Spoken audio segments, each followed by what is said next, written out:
the journey to greatness begins the moment that our deep desires for comfort and ease are overpowered by our desires to connect and contribute. Your great life, your great relationship, your great business, your great career, your great opportunities, all of them lie on the other side of you doing difficult things. So if you're down, the most important work you need to be doing is the ones that you do feel connection, enthusiasm, meaning, fulfillment, satisfaction from. Rise and shine, it's espresso time. Hey, it's Evan Carmichael, and I am not a morning person, I'm not. But when you start your day off with a routine that inspires you, like watching one of these videos, it will change your life. So let's start your day off right together. Grab your coffee, know that I believe in you, and get ready for a shot of espresso from Brendon Burchard. I wake up every morning. Espresso, keep me going. I wake up every morning. Outside of teaching people to bring the joy in my life, I teach people to honor the struggle, honor the difficulty. When we honor the struggle instead of hate the struggle, we can really achieve extraordinary things because our mindset's in the right place. As soon as you honor the struggle, you accept that, oh, of course, there should be struggle here. I should honor this process. When you go to the gym to work out, you honor that this is gonna be hard and honor that process of getting better. And the more that you bring honor to it, the more your psyche builds with strength and you get a little bit of that esteem back because you see yourself engaging something versus avoiding it and running away. You see yourself connecting with something and giving it reverence. You're like I have reverence for the difficulties of life. They may be better. So I don't want a friction-free life. I'm not interested in it. I like to say sometimes that the journey to greatness begins the moment that our deep desires for comfort and ease are overpowered by our desires to connect and contribute. I love that, man.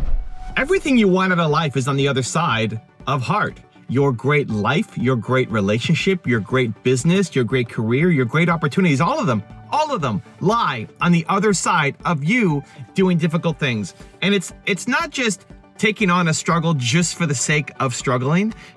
It's for growth. Because the opposite is an easy life. The opposite is a comfortable life. The opposite is a safe life. The opposite is a boring life.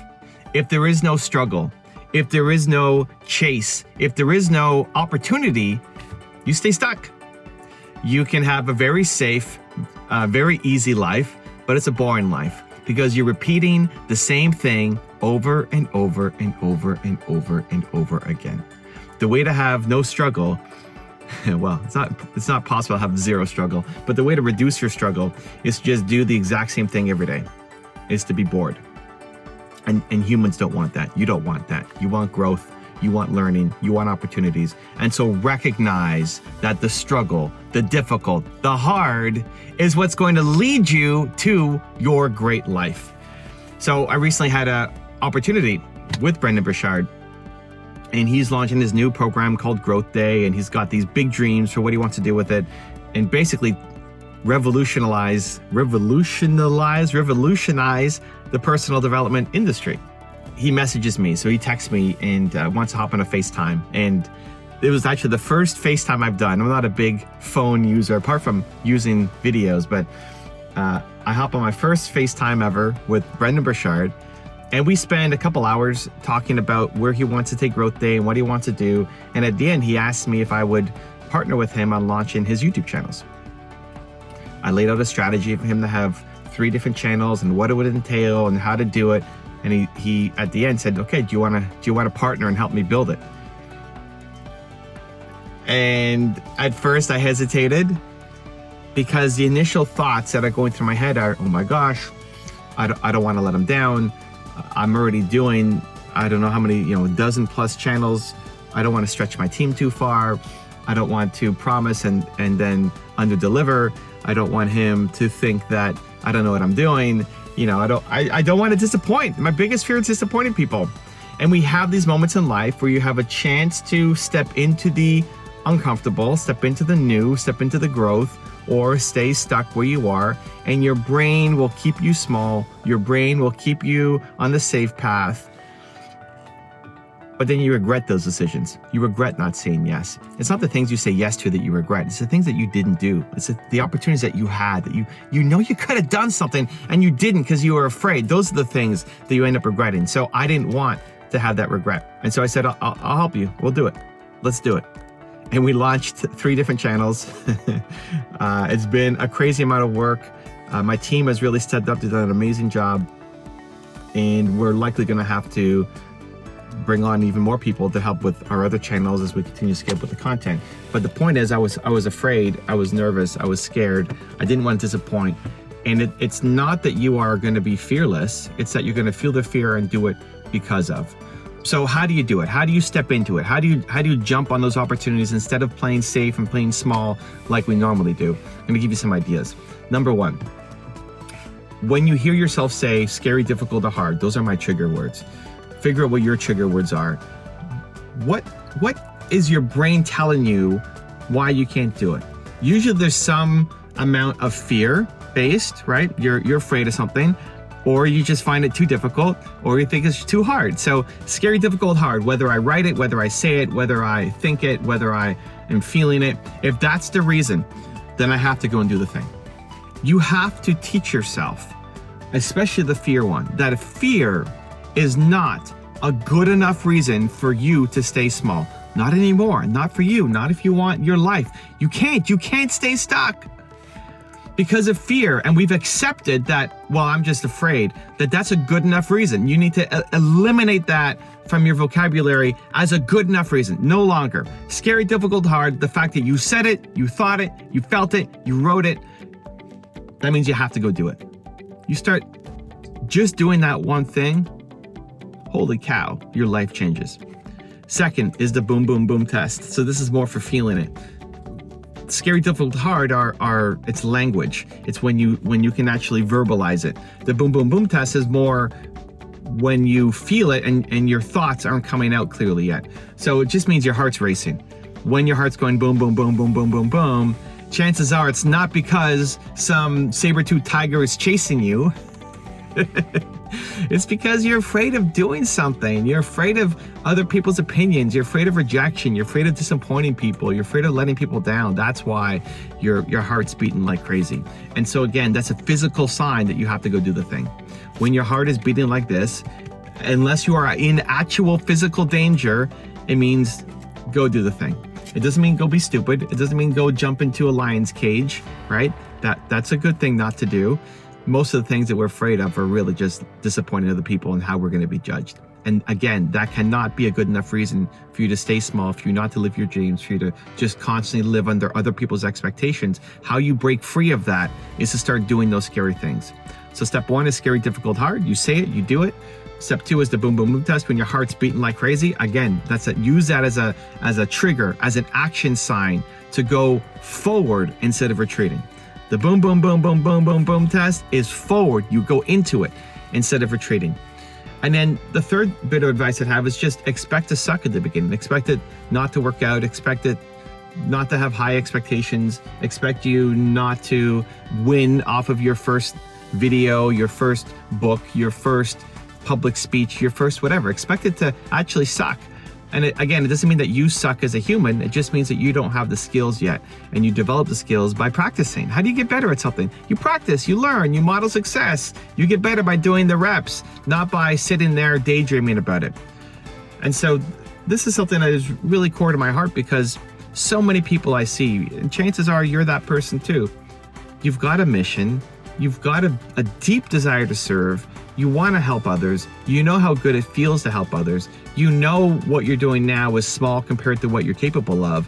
You've got all of this energy, all of this desire to do good, all of this creativity inside you to create something amazing. You could do that. The problem is you're just afraid. You're afraid that it's going to be too difficult. You're afraid you're going to get rejected. You're afraid it's too hard. You're afraid. You're living in fear. And that fear is the only thing that's keeping you back from building something amazing. And so we have to systematically unwind ourselves from that fear.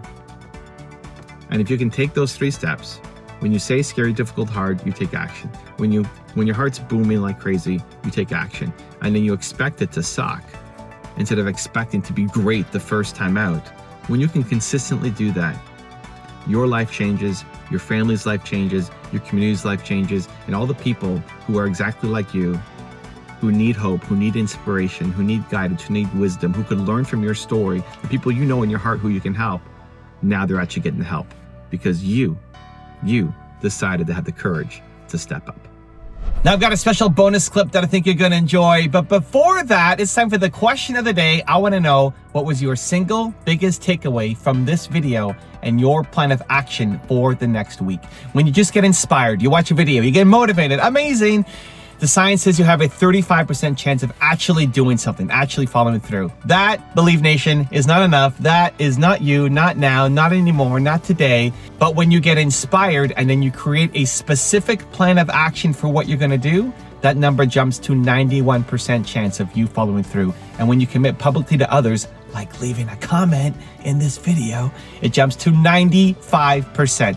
So the question of the day is your single biggest takeaway from this video and your plan of action for the next week. Put it down in the comments below, and maybe next week I'll profile you. Listen, humans are built to serve. Some people are built to serve the world, others want to serve the 25 people closest to them. But in either case, humans are built to serve. So if you're not happy right now, it's because you're not serving enough. You got to pick up this book because it's so inspiring to remind you that we're all here to contribute, to make a difference, to make an impact, and this is your field guide for that. Your daily G3 journal and review. If you've heard me teach a lot about downtimes before, especially in the last couple years ago, the G3 was the 3 Gs. And it's what it means is every single day, I want you to journal on these 3 things. And I do mean journal, meaning you write it down in the morning and you review it at night. So that's why it says journal and review. So you write in the morning and review it all at night. And so here's what the G3 is. The first thing you know is your gratitude. And that is just, what are you grateful for? Why does that make you feel good? Why are you thankful for it? And just write it down in your journal. Just a whole, like you should have a gratitude journal already, but when you're disappointed or having setbacks, I want you to do the gratitude in the morning. A lot of gratitude journal stuff is at the night. I want you to move it right up the morning. Like just, you gotta prime your morning for some goodness. So right off the bat, you gotta do that, okay? So gratitude. Second major thing I want you to focus on is your goals. And what are the specific daily and weekly goals you're working on? You gotta get really narrow focused, right? When you're disappointed or sad or setback, the idea of creating a vision board and seeing out 10 years from now, that's too much. What you need to do is get really close in near term. This day's goals, this week's goals. Because if you can check those suckers off and get a little progress in, you'll feel differently as we talk about. So goals is important.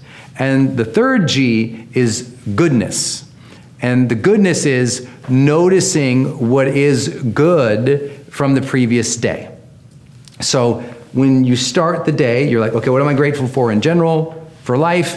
What are my goals specifically daily and weekly in each of these different areas of my life? You might have goals in your career, in your health, in your finances, in your relationships.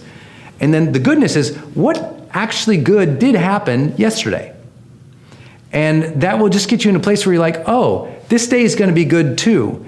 It's making you more mindful to all the good things. And the reason I do that one last, and the difference between gratitude is general things you're grateful for. The goodness thing is to think about what good happened yesterday. And the reason we do that, because in neuroscience, we know that thinking about the goodness from yesterday is triggering your hippocampus to kind of turn on and fire up. And if we get more memory activation off the bat in the morning, we actually have more creativity in the day too. It's weird. Sparking memory is good for creativity. Creativity is very good for coping. And so that's why I'm trying to get you to reflect a little bit on something that happened yesterday, just to think through, find that mindful moment. And it's also teaching you to be more mindful of the moments each day, not just grateful in general, but actually being mindful for the good moments each day. So I want you to do that journal every morning. And then every night, I want you to look back at it and think about it and maybe repeat it if you want to. I just want you to review the day and review those things. What was I grateful for? Oh yeah, that's right. Because maybe at the end of the day, the truth is you haven't moved a lot forward. Maybe, your spouse or yourself, you're still sick, or maybe there's still conflict, or maybe the business still, because I'm not going to be Pollyannish and say everything changes in one day and everything's great just because you did your gratitude journal.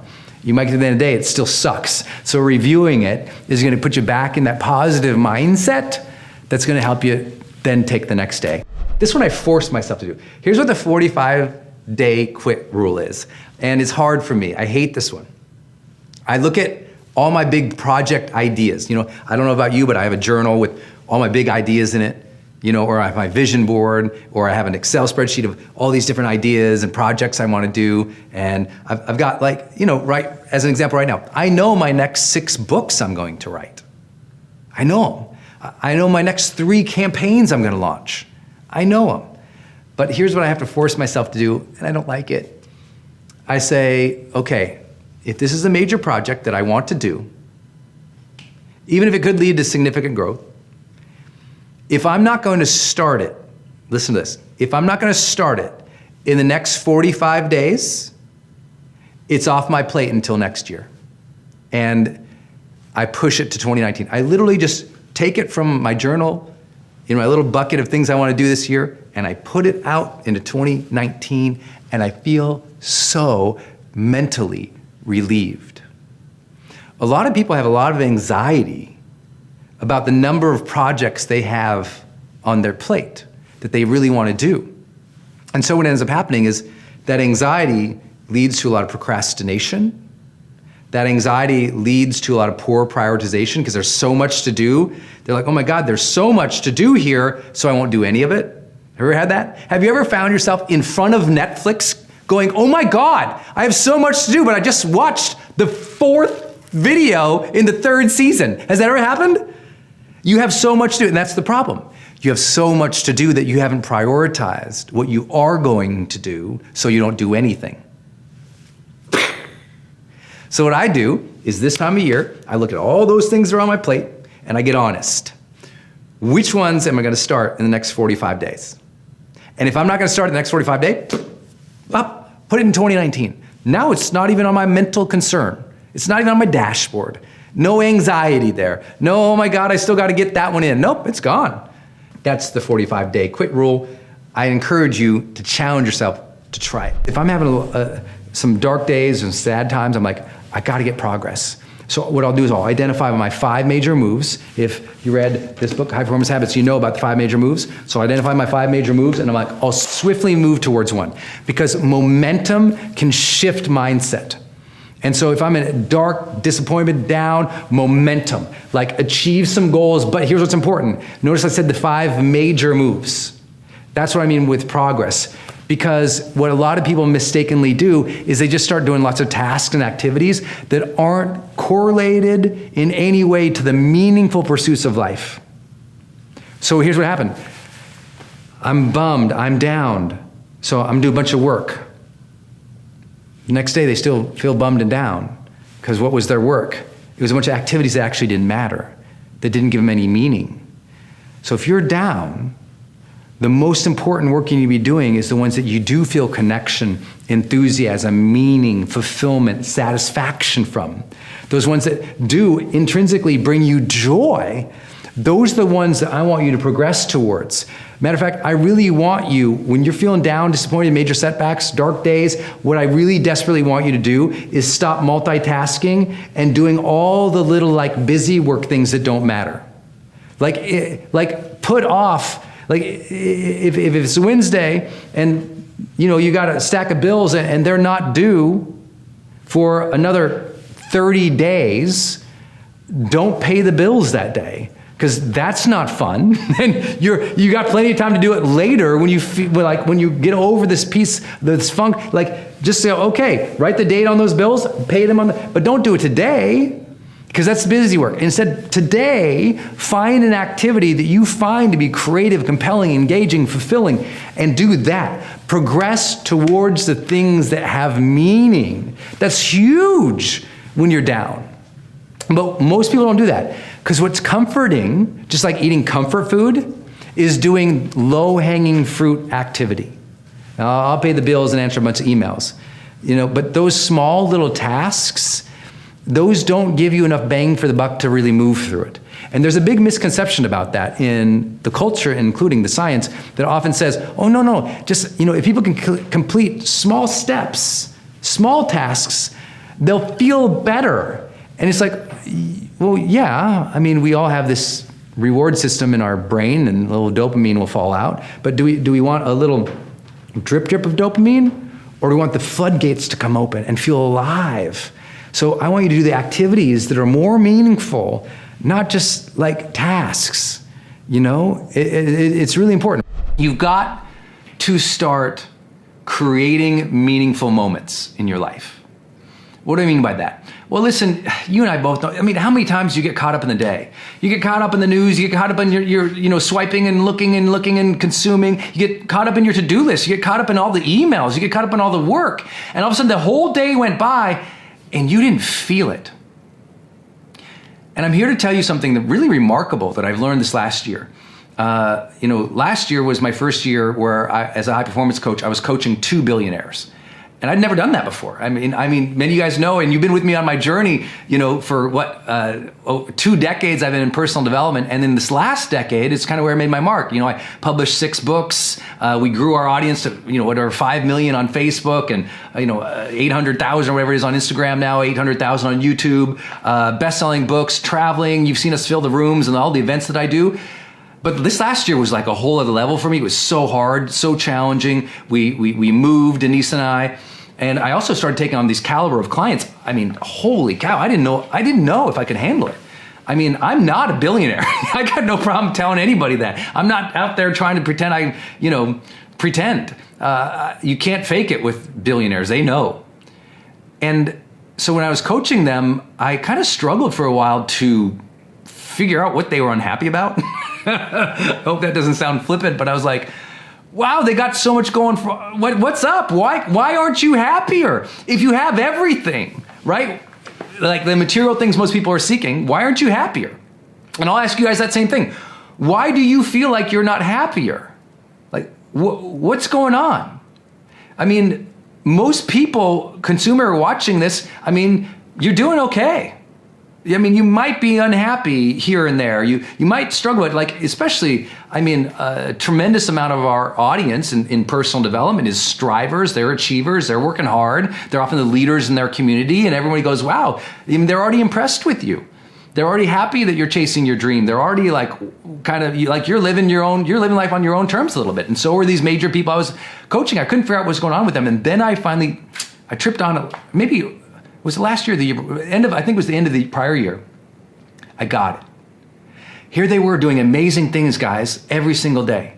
They were living the dream. They had finances. They had impact. People were impressed with them. They, had love often in their life. They were married or had good kids or whatever, but they still weren't happy and they still did not feel connected. And here is what I discovered. They did not feel the day. Let me say it again. They didn't feel the day. They went through the day, some of them very high achieving through the day, accomplishing things on their purpose, making a difference, a role model, earning, doing the whole thing. And yet when they laid their head on the pillow at night, they hadn't felt the day. Think about that for a moment. Think about how many days you go to bed and you didn't really feel the moments of the day. And this is why too many days unfelt leads to a disconnect with purpose. Too many days unfelt leads to a disconnect with purpose. Does that make sense? And so what do we have to do? We have to create the habits, the routines, the patterns where we learn to create and feel meaningful moments. I talk about this in my book, The Motivation Manifesto, or you guys hear me talk about it on the Brendon Show a lot, my podcast, where you have to take these moments in time and do what I call slow time. It's like, yes, you're going to kiss your honey on the way out the door to work. But you know what? When you plant that kiss, baby. Make it a moment. Feel that moment, When you hug the kids and they're running off to school, really give a real hug. Don't like panacea and move on to the next thing. We're always moving on to the next thing and not feeling this moment. We're not present in the moment because we're not thinking about, let me create something meaningful here. Let me feel something here. Because we're absent of presence and the sense of meaning in the moment, we are disconnected from purpose. The deliver excellence rule. This is another prioritization move for me. It's like, okay, someone throws a big opportunity to me. It could lead to significant growth. I could get it going, but it compromises the deliver excellence rule, which is, wait, if I take on anything here, would that prevent me from delivering what I already promised the best that I could? Like for me, I'm very stretched in my schedule. I mean, very stretched. I got to get a lot done during the day. Big team, big brand, big business, big clients. I got to be good. But lots of great opportunities come my way that could be significant growth this year. But then the second level of that evaluative tool is to say, if I do that though, will that steal away from something I already promised to somebody I care about or who's important to our business?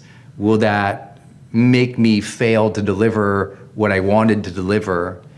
And so I got to be honest and I got to prioritize. And I am, like, if you saw how much I work to prioritize things, doesn't mean I don't leave things. I mean, I'm sure my team could tell you 100 things I haven't done that I'm supposed to or whatever. So it doesn't mean I'm perfect. It just means I work really hard at it. I'm very diligent and focused on it because I got people counting on me. I got you. And I know you got people counting on you too. So if something comes up and it's like this great idea, but it doesn't lead to significant growth, or you're not gonna start it, park it. But also, if it is something that you could get going and it would lead to significant growth, but it's gonna screw up what you already promised, don't break your integrity. Believe in your ability to figure things out. I think that is the ultimate belief in life. That, you know what? I believe that I can figure out how things work, and I believe that I can get better. That fundamental structure in our mind that says, I believe in those two things, that I can figure things out and I can get better, enables us for lifelong improvement and growth. But without them, good luck. Because if you take on a task that you don't know how to do, you say, well, I don't know how to do that, so I quit. If you want to be like somebody who you see as a role model, but you don't believe in yourself, you say, oh, I'm not like that, so you quit. So without belief as the underlying element of your own mindset, there's no ability to grow. There's no ability to go anywhere. You have to look at this next stage of your life and say, I believe I can figure it out. If you have a great dream and you don't have any clue how to figure it out, you still go, I believe I can figure it out, which allows you to get up and get to work on Monday and start working towards it. If you don't believe you can figure it out, you don't have any, what psychologists call expectancy or even agency. And so you won't begin the journey. But once you believe that you can figure it out and you can do it, then you'll begin. So always believe in your ability to figure things out. Power plant doesn't have energy, it generates energy. And I've been teaching that for like 15 years on stage. And one guy stands up one time and he goes, actually, you're wrong. At my event, there's 2,000 people at my event. He goes, well, you're actually wrong. I'm like, oh, how am I wrong? He says, well, a power plant doesn't generate energy. What it does is it takes energy from one source, upgrades it, so transforms the energy, then stores it and transmits it. So it's really transforming energy from one sort of location or one type of energy to another. Right. And I love that metaphor because I felt like that's my job. So much of my life is helping people reach another level of energy. Because if you don't reach another level of energy, you can't serve at another level. If you don't reach another level of energy, you can't feel better, be happier, be a better spouse. It's like everyone says, I want that next level, but they don't understand energy is the requirement to get there. And when we measured energy in our studies, we were talking about really mental energy, emotional energy, and physical energy. And it was a huge turning point in my life when I started realizing these things because that whole thing that we as entrepreneurs, we want to wait for maybe one day I'll feel energized, or maybe one day I'll feel joy, or maybe one day I can have fun after, all the money's in the bank and, you got the house or the cars or the money or the stuff. And then people go, then I'm gonna be really a fun person. It's like, no, if you're not a fun person when you're broke, you're not gonna be that much more fun when you're rich. And I think that people have to learn to bring the joy. It's one of our little taglines on our shirts, right? Bring the joy. And that says, you don't have joy, just like I don't think people have happiness. I don't think people have sadness either. I think that we are generating the emotions and the feelings that we experience in life. And as soon as we own that responsibility, life gets really fun. One of the major keys we found, the first high-performing habit, is seek clarity. And what we found is one of the practices that high performers do is they define the feeling they're after. And so when we had to explain that and later talk about it in the energy chapter, we had to differentiate between feelings and emotions, and they are different. Emotions tend to be, they're the same. Yep. Like they're physical, they're almost always automatic, even though in the brain is creating associations, there's lots to happen. For us, they just kind of, emotion comes up. yeah, you're watching a movie and you're just sad and you're like, oh my gosh, I'm crying. You didn't even have the tissues ready. You're just like, blah, But the feelings are usually interpretations that we make of what that emotion was and how it sticks and the meaning we give it to it. Yeah. And the example I used to, I like to give, and I don't remember if it's in the book or not, honestly, because here's what's happened. This book is 400 pages.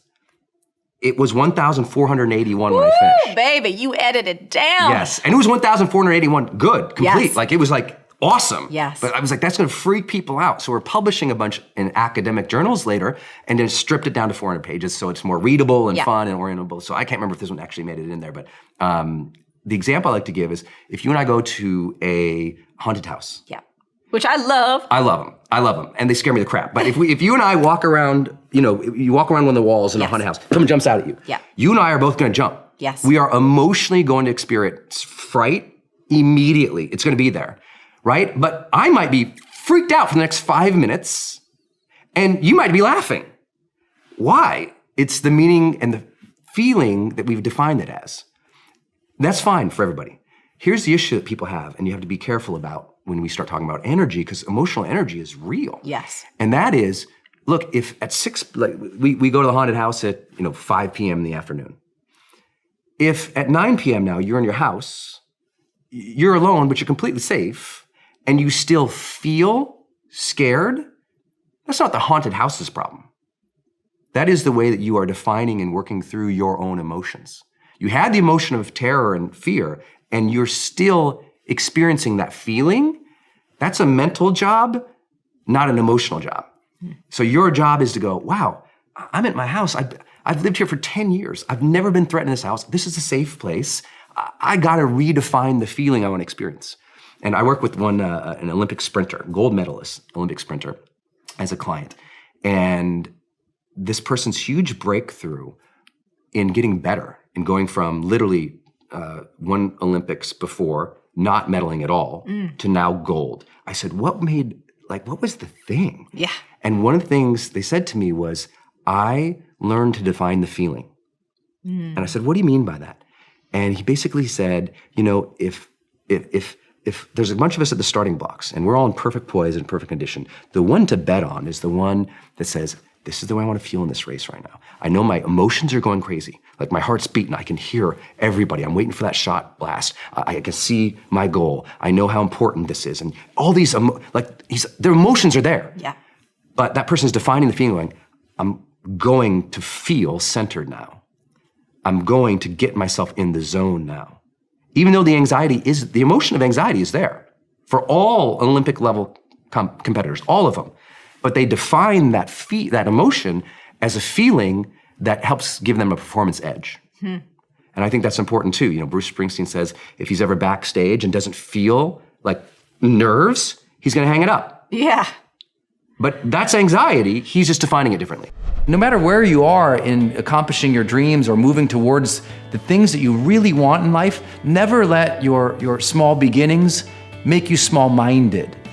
It's easy to say, well, that's impossible. And I know lots of people are telling you that that's impossible. You know how many people told me what I'm doing today is impossible? Brendon, you want to be a writer? You can't write. Brendon, you want to be a trainer? You want to be a speaker? You want to do YouTube videos? You're not good on video. You're not good at this. You're not good at this. It's impossible. Oh, you don't understand how hard it is to make it, Brendon. It's so hard these days. The stuff that people tell me, and I know I've told you, is so nonsensical and based on so many of their own fears that have been unexplored that it's sad. And it can really cause great people to stop trying to do great things. So I want to encourage you, no matter where you are, believe in yourself, keep at it, keep working, keep going. I mean, success and fulfillment are going to come from your unflagging ability to believe in what other people call impossible. It's going to come from your unflagging ability to get up each day and work towards things that maybe you don't know where they're going. Maybe they're not getting you what you want right away. Maybe it's not easy. Maybe it is a struggle, but it is through that struggle and that effort and that dream and the desire that you get there. I tell people all the time, there is a difference between passion and obsession. And high performers have obsession about the topic, right? They are obsessed about the topic in which they're trying to learn, master, grow into. And so that obsession is real. And I tell people the difference, here's how you know the difference between the two. When you're passionate, everybody cheers you on. They're stoked for you. Oh, you found your passion? Awesome. Follow your passion. Live with passion. Be passionate. Chase your passions. Everything, like passion. Passion's good. Like the world's gonna be like, yay, passion, right? When you're obsessed, they're like, why you gotta be so crazy? Why can't you be satisfied? Why do you always gotta get things so perfect? Why do you spend so much time here? When you're obsessed, people think you're nuts. So it's different. And it's like, I always tell people, if no one thinks you're crazy, you're not yet operating to the outer limits of your potential. You're not there yet. Because somebody in your life should say, man, you really care about this in like a crazy way. And when you get there, you know you found your thing. And not everybody finds that. I think that's also why it's scary. Some people go, well, I'm passionate or I'm happy, but I don't really obsess about anything. You know, most people obsess about, their shows on Netflix more than their life. I know people who obsess more about their thread count in their sheets at their house than they do about the impact they're making in the world. The first way you should not compare yourself to others is in terms of, especially today, their fans, their fame, their followership, right? Their audience. Never do that. In my industry, that's very, very popular to do, and it's ruined a lot of people's lives who don't ever rise up to serve because they think they're not popular enough. It's like you write your first book and you don't have as many sales as other people, and you think, oh, well, I don't have the audience. Or you go to someone's fan page and you see, oh my gosh, look at their followership. Look at how many Instagram followers they have, how many Twitter followers they have. And because you see them so big, you think, oh, I could never be that, so you don't even begin. And a lot of people do that. They say, well, I'm not that big, so they never start. But as I always say, no matter how small you start something that matters. Begin it. If I began my career looking at my heroes, looking at a Wayne Dyer or a Tony Robbins or a Marianne Williamson, a Deepak Chopra, a Jim Rohn back in the day, or looking at people like Og Mandino's who'd sold millions of books, or even the famous books that you saw, millions and millions and millions of copies, if I gauged myself to that and thought that was the expectation, I would never begin. So you can't expect to start out with tons of people. Some people say to me all the time, well, Brendon, it's so easy for you because you got millions of people on your email list and you have millions of people on Facebook and tens of millions on YouTube. I say, it doesn't make it any harder for me. I still show up and shoot this video. And the reason I have the followers and the fans and the audience is because I showed up and I started when there was only 1 dude, 10 dudes, 100 dudes, 1,000 dudes watching us. My first seminar that I ever did, we only had 22 people in the room.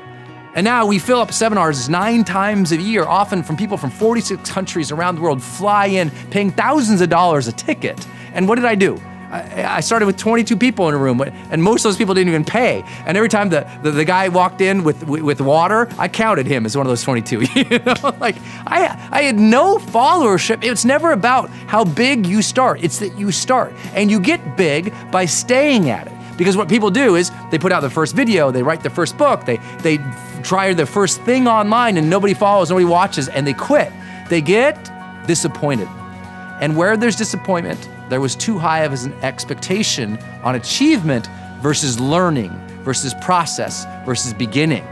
What you want to do is never be disappointed. And the way that you're never disappointed is that you understand every single step counts, every single step is learning, every single step gets you going. You have to actually show up every day and inch yourself forward toward these dreams. And not only show up every day and once in a while inch yourself, I mean, every day you have to actually take an action that moves you forward. Not just research, not just thinking. Look, the power of intention is great, but without any initiative, it's dead, right? A dream is great, but without any movement, it's dead. You have to be moving towards it every day. You can send an email every day. You can make a call every day. You can write something every day. You can create something every day. You can contribute something every day, but it has to be daily. Otherwise, it will never become actualized. The highest performers in the world didn't get there because they were lucky. They worked at it longer than everyone else. They had a better work ethic. And it's not that they necessarily always worked harder. They worked smarter because they were doing the research. They were taking the time to visualize how they would be distinct, different, how they would survive the tough times. They really kept at it. Keep every single day momentum going. And if you don't do that, there's no chance. Talk to any high performers I'm sure you've interviewed. They kind of know the service and the difference they want to make. Maybe not precisely, but they're asking the question. Mm-hmm. So that's some of what we know. They seek clarity. And that's kind of the first practice, is asking questions in those areas. Mm-hmm. And the other two real fast is when you're seeking clarity, they're more clear about the feeling they want to have. Like an Olympic sprinter who's won gold is more likely to have said before he went or she went on the track, how do I want to feel out there? Not like just the result, like when the foot's in the block and I'm arms down, like what do I want to feel? Mm-hmm. Like they're very aware of the feeling they're trying to get. Yeah, I don't want to feel nervous and stressed. I want to feel calm and clear and smooth. And and they're doing that self-talk, which is seeking clarity. And then the last one, which is really important, they're clear about what's meaningful to them now and what might be different in the future, which is something I didn't know until we did a lot of the interviews or the conversations. Is a lot of people kind of know what I like now. They know what their passion is. But it's like, what's going to be meaningful to you later, like in 5 years? They've thought about that. I would say they've done the work. So that's just the first habit. And so the book kind of opens with that story of like finding we all have to decide who we are and what we want and how to get it at this stage of our life. And when we don't know that, reaching high performance can be really hard. Yeah. It's all about clear vision for me. It's the first chapter in my book is the greatest leaders in the world have a clear vision. Love that. Yeah. That's it. And they got that vision by seeking clarity. Yes. That was the habit that gave them the vision. Mm-hmm. They were consistently seeking, like, they asked themselves more questions. Mm-hmm. That's one of our findings. They literally are doing more of the self-talk, asking more of the questions, which is so important. So what's the first social habit? Increase productivity. It's kind of like, no duh, high performers are productive dudes. Mm-hmm. But what the uniqueness is, they're not just pushing more paper or checking more boxes, because I both know a lot of people who their busy work isn't their life's work, so they don't feel fulfilled from their productivity. High performers are fulfilled from what they're accomplishing, which is a big measure. And here's what they did: they identified their primary field of interest, which is a big deal. Then they identified what we call PQO, prolific quality output, which is what's the outputs that matter and get recognized and rewarded the most in this primary field of interest. And then they went all in at it. Mm-hmm. They became almost singular focuses. Like, when Jobs came back to Apple and got rid of all the product lines and said, these are what we're doing, that was prolific quality output. We're going to be prolific quality output on these things, not those. So it's important. Like for me, I thought there was this period of my life where I thought my primary field of interest was personal development. And that's what most of the world knows me for. I've never posted any marketing on my Facebook page in terms of like marketing advice. I teach that. That's way down in my funnel. My front, my YouTube, my podcast, Facebook are all just personal development. So I really identified with that. And then I launched my first book, Life's Golden Ticket, which was my life's message. And it kind of bombed. It hit bestseller and then it died, bam, pow. Yeah. And it really bummed me out. And I realized why. I said, you know what? I've been thinking my primary field of interest is personal development. And so I did all the book. I read all the books. I went to all the seminars. I, studied with the gurus. I became friends with, Wayne Dyer and Tony Robbins, the big names. That's what I thought it was. And then I had to make a shift. And I shift my primary field of interest to how to share a message. And it completely shift. When I started learning, I was like, you know what my primary field of interest needs to be is how to share a message, because I already got the message. Right. And then I said, well, what's prolific in this area? Well, what's prolific is what's recognized in this particular area right at that time, which is 2006 and 7. Online video was just coming in. I mean, YouTube and Facebook were young. YouTube was like 2004, I think. Yeah. Or 2005 or something like young. that. Young. But what's mattering now is video. And I went all in. I've created 13 online courses because in my primary field of interest, sharing that personal development message was everything. So I learned how to share everything. And I went from, kind of a busted first book to in 18 months, 4.6 million in revenue. Wow. Because I learned how to sell. And I learned that sharing and selling a message was just as important, because if you don't make the money, you can't sustain the message. I had the message, but I wasn't making any money. I was the poor broke writer dude. And I was so I shifted my primary field of interest and I got to understand marketing. I got to understand business and what's going to be prolific in what I'm doing now. And that's creating products to sell. Oh, I got to create more products, higher quality products. I showed you like my brochures and beautiful stuff. Just like super branding, all my books, I did all the covers of all my books and I obsessed about, I was like the look and the feel and stuff I didn't care about before. And that changed everything. So what I tell people is if you want to increase, don't just get more stuff done, get more of the right stuff done and really go in on it. I mean, super obsessed about the quality and really focus. It's that old saying, the main thing is to keep the main thing the main thing. Exactly, yeah. But you better careful what your main thing is. Your life doesn't end up an accident. Your life is a series of actions that you initiate or don't initiate. And that your thoughts are going to control that roadmap. And so how are you using your mind today to either make yourself feel great or not? I posted on Instagram this morning. I said, listen, your destiny is ultimately controlled by a decision you already made this morning. Everyone watching this already made a decision this morning. This morning, they made it a life-changing, huge decision this morning. And that is either I'm going to get up, enter the world with no intention, go through the motions to hopefully get by or survive, or I am going to get clear in this morning about what I want, what I'm going after, who I'm going to be, how I'm going to serve, and whether or not I'm going to be excellent and extraordinary or not. And the problem is most people never make that conscious decision. So I was learning early on, make the conscious decision about who you want to be each day, stay congruent with that. And that was, for me, a kid who was just going through the motions, all of a sudden going, oh, who do I want to be?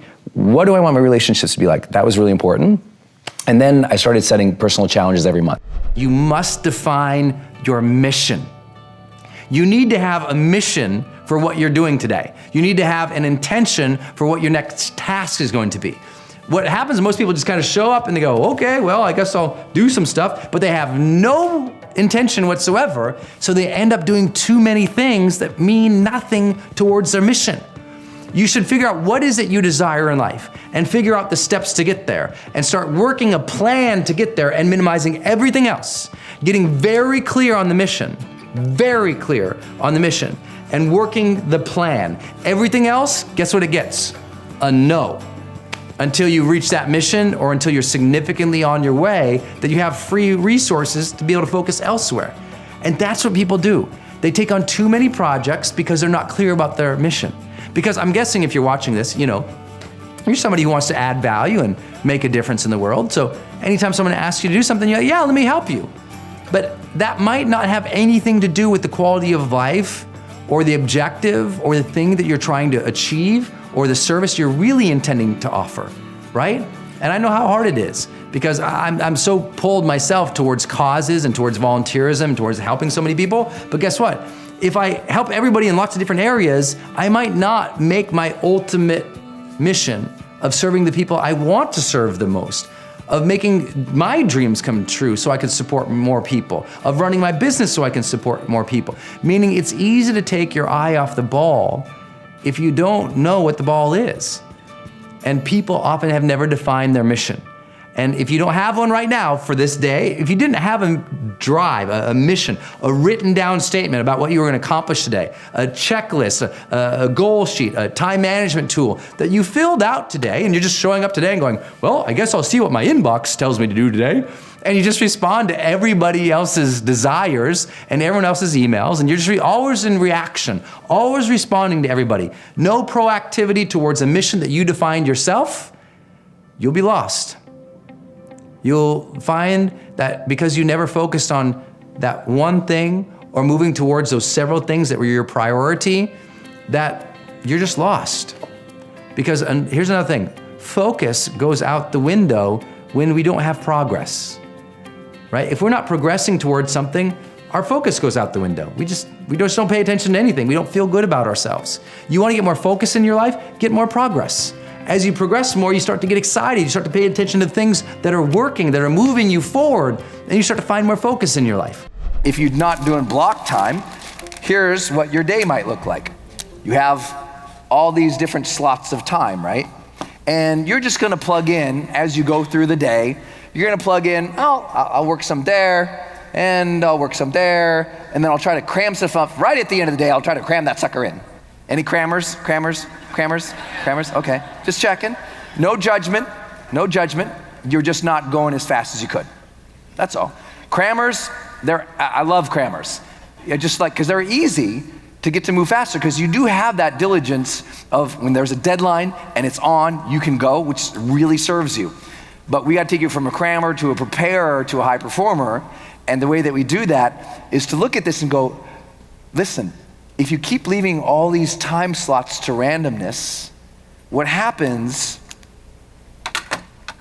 is they start to get filled with the big D.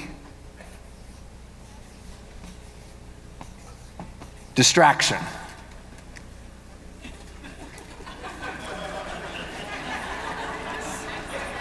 Some reason it seems like this hit home for some people. I don't know why. How many recognize what I'm talking about here? So now you add up, take this out. You might not be thinking too seriously about it, but let's say that's like a day. 1, 2, 3, 4, 5, 6, 7, 8 work hours. You didn't know I drew that on purpose. If you leave your time to randomness, you are stealing from your greatness. If you leave your time to randomness, you are stealing from your greatness bit by bit, hour by hour, day by day, week by week, month by month, quarter by quarter, year by year, and decade by decade. And it's the little things like this where you're like, oh my gosh, I didn't get anything done, because you've got all these random approaches to your day. First enemy we all have is doubt. You know, we doubt whether or not we're capable. We doubt whether or not we're worthy. We doubt whether or not we'll succeed. We doubt whether or not we even deserve it. And it's so unfortunate, because I think doubt is one of the greatest enemies of our lives. And it's so easy to overcome, but most people won't practice the discipline of overcoming it, which is weird, right? They just say, oh, I'm so doubtful, and they stop. And it's like, if you have any negative recurring emotion in your life, doesn't maturity require you to face it and say, hey, how do I fix this? You know, if you're always doubtful, you can't just wander around saying, oh, I'm so doubtful, like some kind of victim. That's not fair to the humanity you've been given, to that real power of free will that says, hey, you can direct your consciousness. That's why you have this big prefrontal cortex. Other animals can't, we can. So handle it. If you've been plagued with doubt your whole life, then face it. Stop running from it. I know that sounds hard to say to people, but I had the same story. I was so doubtful that people would care about what I say. I was so doubtful that people would want to read my books or listen to me at all. I was so doubtful that I could chase my own dreams, and then I realized, for what reason am I doubtful? Because of past failures in this space? No, I'm trying something new. Because people told me I might not be able to do it. So what makes them an expert on my capabilities and my potentialities? I thought, well, why am I so doubtful? We're doubtful because the germ of fear spread in our body because somebody planted it there one time or we cultivate it with our own thoughts. And at some point, maturity and consciousness says, if doubt has been plaguing you, let's have a look at it. And let's realize, well, how do you banish it? Well, every single thing that we know from spirituality, from philosophy, from the great writers and the great texts of the human culture has all revealed one thing. Where there is doubt, grant me faith. That we have to have faith. And faith does not mean the absence of doubt. Matter of fact, the very definition of faith relies that doubt is still there, right? You can't have faith unless there's some part of you that says, well, I'm gonna go anyway despite the doubt. So I'm not saying we have to get rid of doubt forever and handle it. I'm saying doubt should never prevent you from advancing when you feel like advancing. That in your own mind, you must say, okay, I must trust in my abilities. I must trust that I will figure it out. I must trust that I can build it. I must trust that I can get some help and progress even though the doubt might be there. Look, the hero is a hero because the hero does it anyway, right? Even though the hero's terrified and risking it all, goes anyway. And we're all heroes in some way. We can all be courageous. But I also think, you know what? Society overblows courage. Society says, you know, courage has to be some big, magnificent act. But it's not. I mean, courage in this world anymore is just having the belief in yourself and having the ability to genuinely express who you are. If you're doubting yourself, the only way through is to give yourself more faith and take more action. And with more faith and more action comes more competence. With more competence comes more confidence. In psychology, they call it the competence-confidence loop, right? The more you learn and try, the more you master and develop. So go out there, even with that, yes, let the doubt be there, but do it anyway.